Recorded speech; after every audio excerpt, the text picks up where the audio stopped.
Hello, children. Do you know?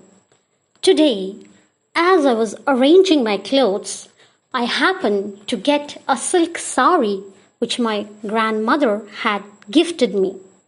And she had gifted the silk sari 30 years back.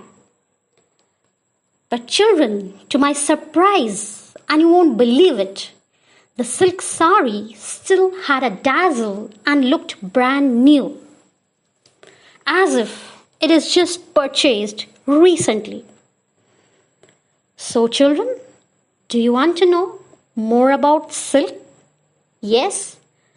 So, let's turn to chapter 16, China Silk, from your English literature textbook.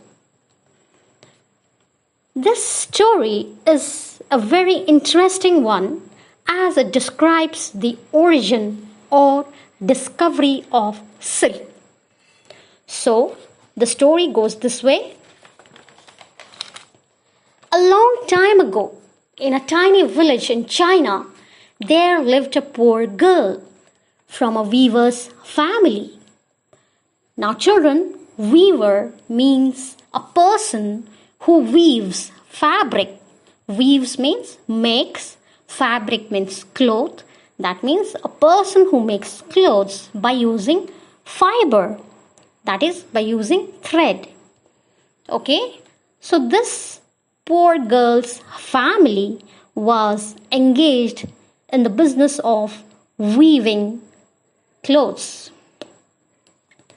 So, one day, the emperor, that is, the king, was passing through the village and noticed this girl who was working in the fields. He noticed her red cheeks and rosebud-like mouth. Now, children, rosebud here means the lips of the girl were pink like rosebud. And this girl had a rough, work-worn hands, which meant that she worked very hard through the year. Now, the king liked this girl and got married to her.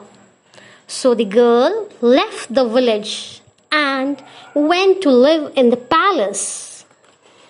But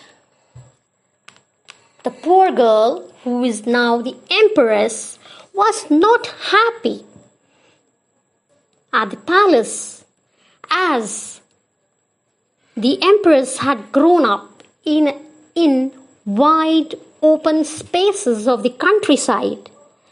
Countryside, children, means village.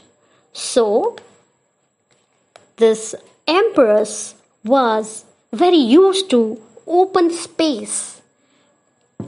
She would go anywhere, wherever she felt like, and she would do whatever she felt like. But now she was restricted or confined to a palace.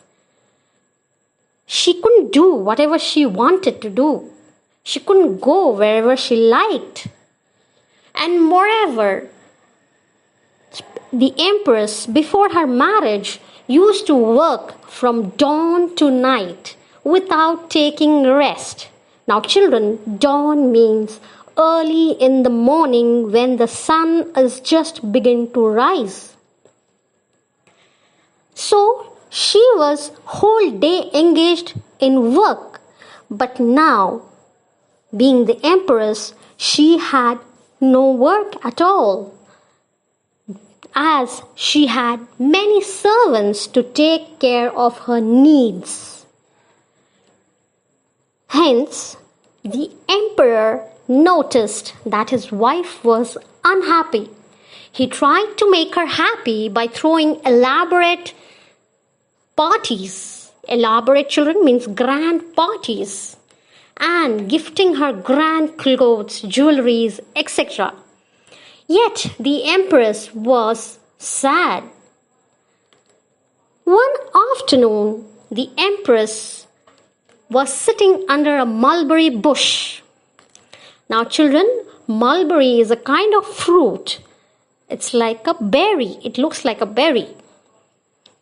And so the empress was sitting under a mulberry bush in her garden, and she was thinking about her village and was slowly sipping hot water from a cup, staring up at the blue sky. And as she was going to take another sip from her cup, she saw a cocoon from the mulberry bush had dropped into hot water. Now children, cocoon means a case or a covering for protection of a pupae. So pupae is a small worm, you can say. So cocoon is a case or a covering meant for the protection of the small tiny worm. But when she saw closely, she saw some threads peeping out or coming out from the cocoon. The empress pulled the thread. They were thin, shiny, and strong.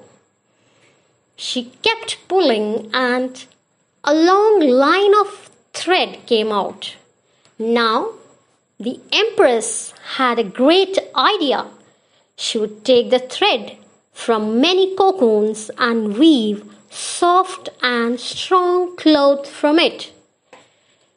So she called her servants, and everyone got to work. They took cocoons out of the mulberry tree, dropped them in hot water, and removed the thread. They gathered a fair amount of yarn. Yarn means thread. Then Queen ordered a special weaving machine and wove piece of cloth using this new thread. Thus, silk, the best and the brightest form of cloth, was woven. This is how silk was discovered. And children, the manufacture or the production of silk spread throughout China. It was the cloth only royalty could wear. Now, royalty means anything related to king or queen. That means only the royal family members or the members of the king or queen could only use or wear this silk fabric. So, the silk was in high demand, and it was traded or sold between China and Europe through Asia, and this route or road was called the Silk Route. Another thing, children, Chinese didn't want to share the knowledge or the art of making silk with anyone in the world. And so, whenever any princess from a royal family would get married, she would be instructed not to reveal or tell as to how silk was made. So, after many years, a clever princess was getting married. And this princess was very fond of weaving silk, and she had been doing it from a very young age, and she wanted to continue doing it wherever she went. So she hid the cocoons in her long elaborate hairdo. Now children, hairdo means hairstyle.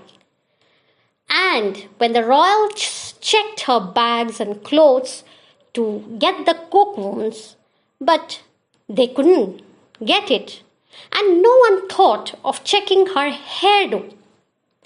So, this way, the princess managed to take the cocoons in her hairdo to her husband's house. So, she took out these cocoons after reaching to her husband's place, and she took out these cocoons and started gathering threads. In this way, the discovery of silk or the knowledge of silk was made known to the whole world according to legends. Now, legends means popular or traditional story.